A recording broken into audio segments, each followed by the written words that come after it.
So ever since Krist Noem put down her dog Cricket, she has all but tanked her chances of being Donald Trump's VP nominee. But can we just take a minute and recognize the GOAT?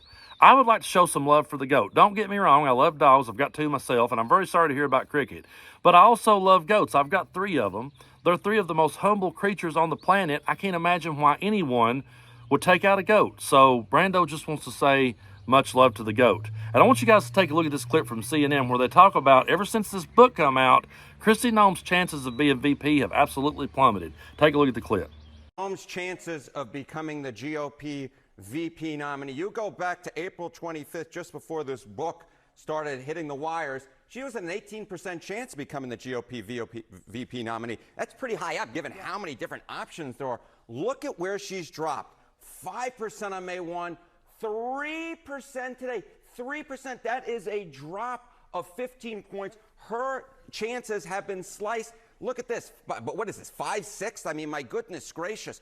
Basically, this book, for all intents and purposes, while, of course, we don't know exactly what Donald Trump is thinking, but at least by the betting markets, have basically ended her chance to be Donald Trump's VP nominee. Of course, Donald Trump still has the final say on all of this, and he still could pick her. And I think her chances are still pretty good. Why? Because she is a carbon copy of Donald Trump. She's cruel like him. She's cold-hearted like him. She ducks and dodges major questions. She makes up a bunch of bullshit. She blames everything on the media. I mean, take a look at this clip of her on Fox News being pressed about the dog, and tell me this isn't a Dollar General knockoff of Donald Trump.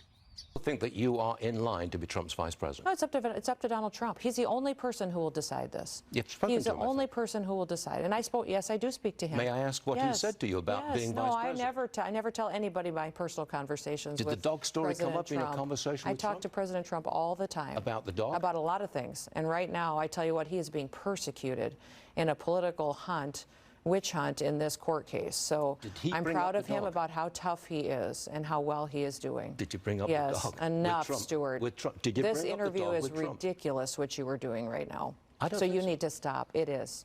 Okay. It is. We'll Let's talk about some real topics that Americans care about. I'm afraid we're out of time. Oh, well, of course we are. We do thank you for being with us. Right. I know I pressed hard, but that's what people are talking about to this day. Yeah.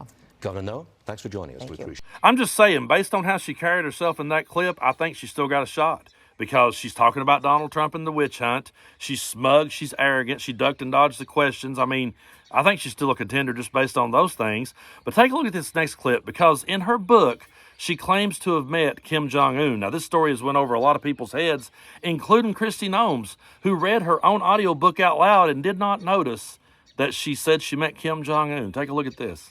Clearly, if you're taking it out of the book, it's because it's untrue. I've given you my answer, no, and that's not the answer. I would say that, this is something that I asked to have adjusted and have the content and that name removed, and that is truly what the action has been. You said when you learned of it, you immediately took action. You recorded the whole book and the audiobook. You read this whole passage out loud. Why didn't you take it out then when you read the audiobook? I've traveled for years. I've been involved in policy for almost 30 years. And so I've gone all across the world. I've met with world leaders. So you didn't realize when you recorded the audiobook? When it was brought to my attention, and I asked the publisher if they would remove the name, and they did. Okay, but you didn't answer my question. When you posted pictures and video of yourself recording the audiobook. When you recorded your own audiobook, you didn't notice I'm this not going to passage? discuss about my meetings with world leaders. I'm not asking you to. I'm asking you about recording the audiobook. Did you want to talk about something else today? No, I just wanted to know. I mean, we're just trying to get a straight answer from it. This has been... Oh, you did. And I took responsibility for it. Folks, I've been a musician for over 25 years. Now, if I was to write a book about my life as a musician, and then later on I was reading the audio book, and I read a paragraph that said I opened up for the Rolling Stones, I would stop and go, whoa, wait a minute. I never opened up for the Stones. How the hell did this get in here? Who wrote that? But yet she sat there reading her own book out loud, and that part went right past her. Then when she got called out on it, she says, oh, once it was pointed out, I had it removed. But you read it. Now, she sits there and says, oh, I'm giving you a straight answer. No, she's not giving you a straight answer at all, because the question was, how could you read that out loud and it get past you? And then she tried to say, oh, I don't talk about my meetings with world leaders. Well, you did in the book, and you read it out loud. And then when you got called out on it, suddenly we're all the bad guys because we pointed it out. And I've said that so many times. They get more angry at us for pointing these things out than they do for being played by these kind of MAGA politicians. But Krist Noem thinks that everyone should just fall in line behind Donald Trump, including Mike Pence, who they wanted to hang on January 6th. Take a look at this clip. To be the one who sets the example and to lead the world. My hope is that Mike Pence will endorse President Trump soon, because it's critically important that we're unified and working together to make sure that we take back the White House. Right, but you didn't answer my question. Did Mike Pence do the right thing or the wrong thing on January 6th? I don't talk in hypotheticals. The law's changed. That situation will never happen again because the law's been changed. So I don't answer hypothetical questions. It's not hypothetical. I'm just asking you. It is, because it'll never happen again. But so in no, but 2020, what he did that day. Looking back that day, I wasn't in the situation. I didn't have the information he had. I just think that Mike Pence today is making the wrong decision by not endorsing President Trump. Asking her if Mike Pence did the right thing on January 6th is not a hypothetical question.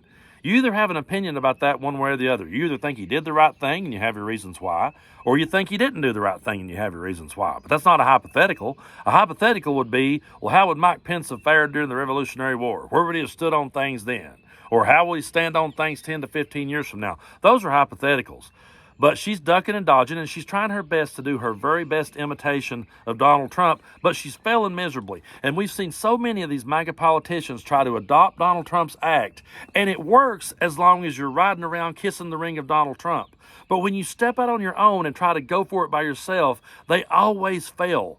And I'm in no way comparing Donald Trump to the great Muhammad Ali, but Muhammad Ali got so many people knocked out after his career ended. And what I mean by that is, so many people went out there and tried to do the float like a butterfly, and they got knocked out. So many people tried to do the rope-a-dope, and they got themselves beat to death. And it's the same thing with Donald Trump. These people try to emulate what they see Donald Trump doing, and it works for him, but it only works for him because MAGA is only loyal to him. And they're only loyal to whoever he gives his stamp of approval to for that time. So despite all that Krist Noem has done, being cold-hearted and taking out the dog and taking out the goat, let's please not forget the goat, and getting called out on her lies, they will put all that to the side and they will give her a pass for all of it only if Donald Trump gives her that stamp of approval.